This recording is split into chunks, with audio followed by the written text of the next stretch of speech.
Hello students, welcome to smart world school of complete education.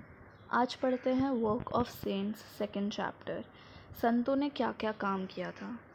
The tradition of sant that began in Maharashtra with Shri Chakradhar, Sant Namdev, Sant Dnyaneshwar, Sant Chokha Mela was continued by sants coming from various strata of society. ये संतों का पहले से जो रीति रिवाज था वो महाराष्ट्र में चालू हुआ था। श्री चक्रधर, संत नामदेव, संत ज्ञानेश्वर, संत चोखा, और ये सब आगे बहुत कंटिन्यू हुआ। बाकी सब साधुओं ने ये सब कंटिन्यू किया। तो ये संतों में इंक्लूडेड है संत गौरोबा, संत सावता, संत नरहरि, संत एकनाथ, संत शेख मोहम्मद, संत तुकाराम, संत नीलोबा, एक्सेट्रा एक्सेट्रा। बहुत सारे थे। उसी तरह संत जनाबाई, संत सोयराबाई, संत निर्मलाबाई, संत मुक्ताबाई, संत कन्होपत्रा एंड संत बहिनाबाई शिरुखर, ऐसे बहुत लोग थे। They taught people various virtues like compassion, non-violence, charity, service, equality, and brotherhood. No one is inferior, no one is superior. All is equal. Such was the sentiment that was created by sons in the mind of people. मतलब संत काफ़ी कुछ preach कर जाते थे। संत कहते थे कि लड़ाई झगड़ा मत करो, भाईचारा रखो, और सब एक समान होते हैं, कोई बड़ा नहीं होता, कोई छोटा नहीं होता। ऐसे सब वैल्यूज़ हैं ना, साधुओं ने हमें दिए थे। Similarly Sant Samarth Ramdas also rendered his work in Maharashtra. Samarth Ramdas ji ने भी काफ़ी सारे काम महाराष्ट्र में किए थे।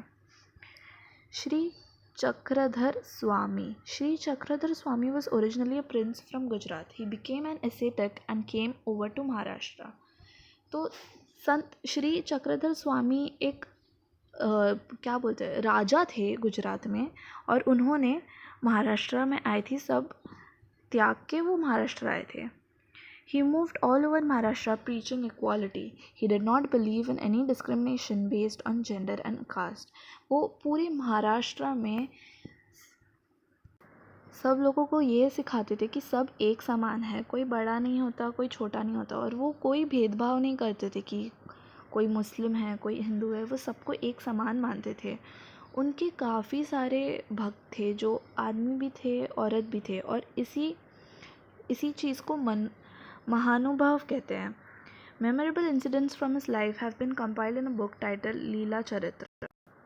उनकी यही सब टीचिंग्स एक बुक में एक साथ लिखी गई हुई है। उनका नाम है लीला चरित्र। वो बुक का नाम है Leela Charitra. Sant Namdev was a great devotee of Vitthal. He lived in the village Narsi. Sant Namdev एक विठल जी के बहुत बड़े भक्त थे, और वो नारसी विलेज में रहते थे। नारसी करके एक गांव है, उसमें वो रहते थे। He compose numerous songs in the praise of God, performed kirtans everywhere and brought about general awakening among the people. वो कीर्तन और ऐसे सब गाने काफ़ी गाते थे और लोगों में एकजुट की भावना जगाते थे। He moved all over Maharashtra to spread Bhagwat Dharma and taught the people deep devotion of God. वो पूरे महाराष्ट्र में गाते थे और लोगों में भक्ति भावना जगाते थे। फिर संत नामदेव सारे इंडिया में यही मनोभावना लोगों में जगाते गए। वो पंजाब गए और सब एक समान होते हैं, ये सब भावना उन्होंने लोगों में जताई। उन्होंने हिंदी में भी काफ़ी गाने लिखे हैं, और आज तक उनके ये सब गाने Guru Granth Sahib the Holi book of six में लिखे गए हुए हैं। उनके गाने आज तक महाराष्ट्र में गाए जाते हैं। Sant Dnyaneshwar family belong to Apegaon. Nivruttinath and Sapandev were his brothers. Dnyaneshwar का परिवार आपेगांव से था। निवृत्तिनाथ और सोपनदेव उनके भाई थे। मुक्ताबाई उनकी बहन थी। Bigoted men of the time used to look down upon these children because they were the offspring of सन्यासी। उस टाइम सन्यासी के बच्चों को ज़्यादा माना नहीं जाता था।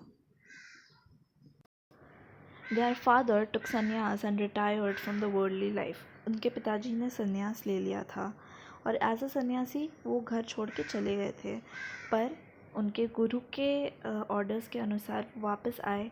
उन्होंने अपना घर बसाया, अपनी वाइफ के साथ रहने लगे। उनके 4 बच्चे भी हुए, और the narrow-minded religious leaders did not think it was right that a sannyasi should have children. पहले के लोग का थिंकिंग ऐसा था कि सन्यासियों को बच्चे नहीं होने चाहिए, उनका कोई हक नहीं है कि वो बच्चे पैदा करें. People persecuted these children, banished them from their community.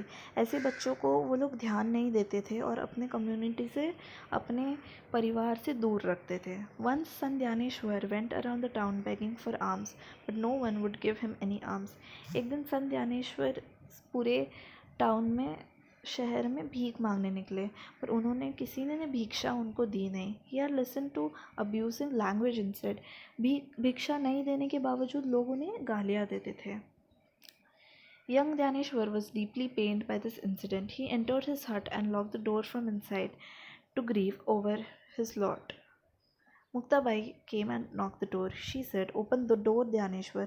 How can we remain drowned in our own sorrow? Who will then look to the welfare of the world?" ये सब जब लोगों ने उन्हें भिक्षा नहीं दी, लोगों ने उन्हें गालियाँ दी, तो संत ज्ञानेश्वर बहुत दुखी हो गए. वो घर पे जाके अंदर से दरवाज़ा बंद कर दिया. तब मुक्ताबाई, उनकी बहन, आई और उन्हें कहने लगी कि दरवाज़ा खोलो ज्ञानेश्वर, अपने खुद के दुख में तुम कैसे दुखी हो सकते हो? फिर अगर तुम खुद ही दुखी हो तो दुनिया का दुख कौन देखेगा, दुनिया के बारे में कौन सोचेगा? These words of his sister gave new hope to Dnyaneshwar.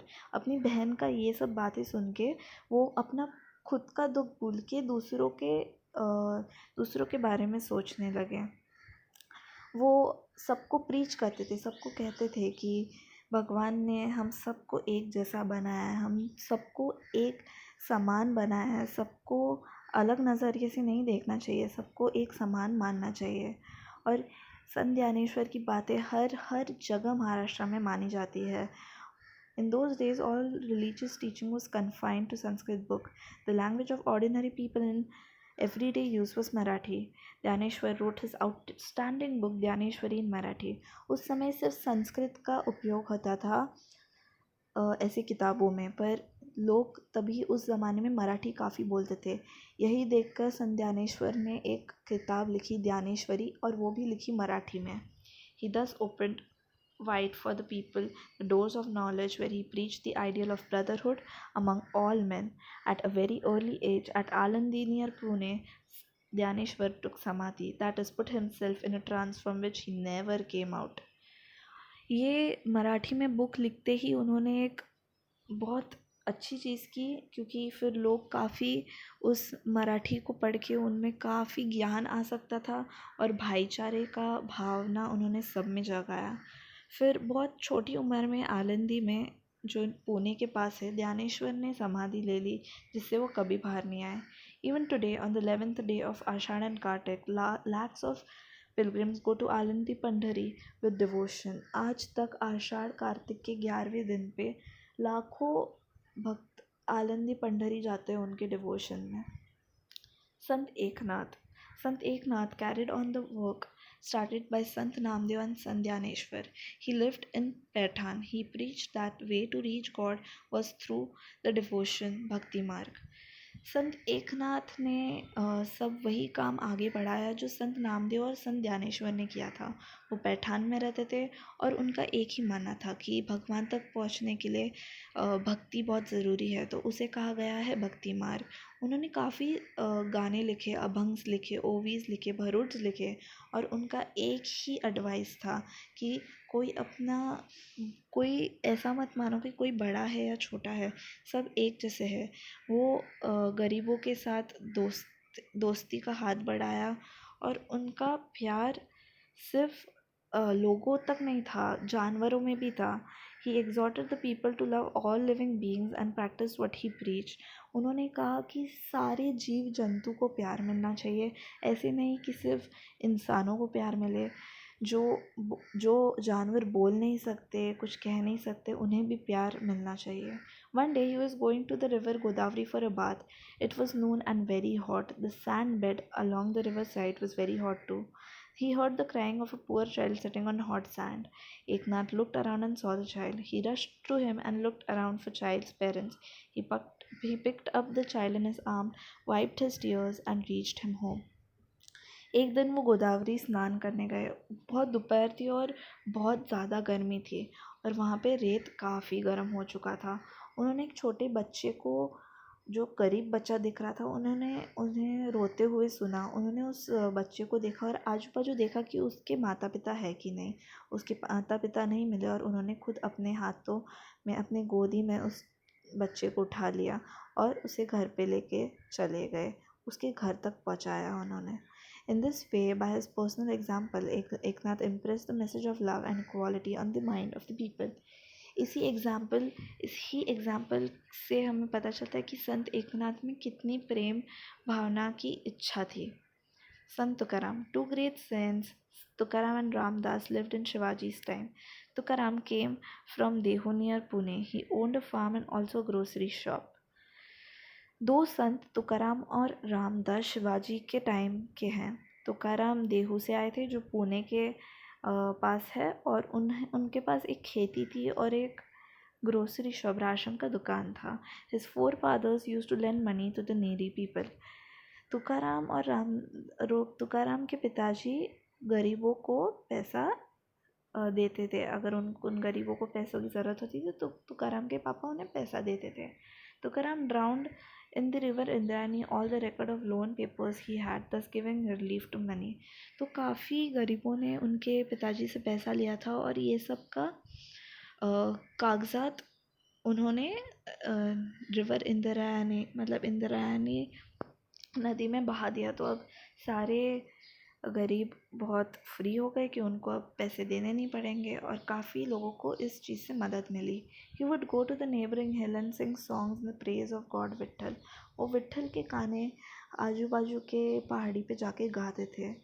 11वें दिन एकादशी के मंथ आषाढ़ और कार्तिक में वो पंढरपुर जाते थे। उन्होंने काफ़ी गाने लिखे, अभंग और कीर्तन भी वो काफ़ी करते थे, और हज़ारों लोग शिवाजी महाराज खुद उनकी कीर्तन सुनने के लिए जाते थे।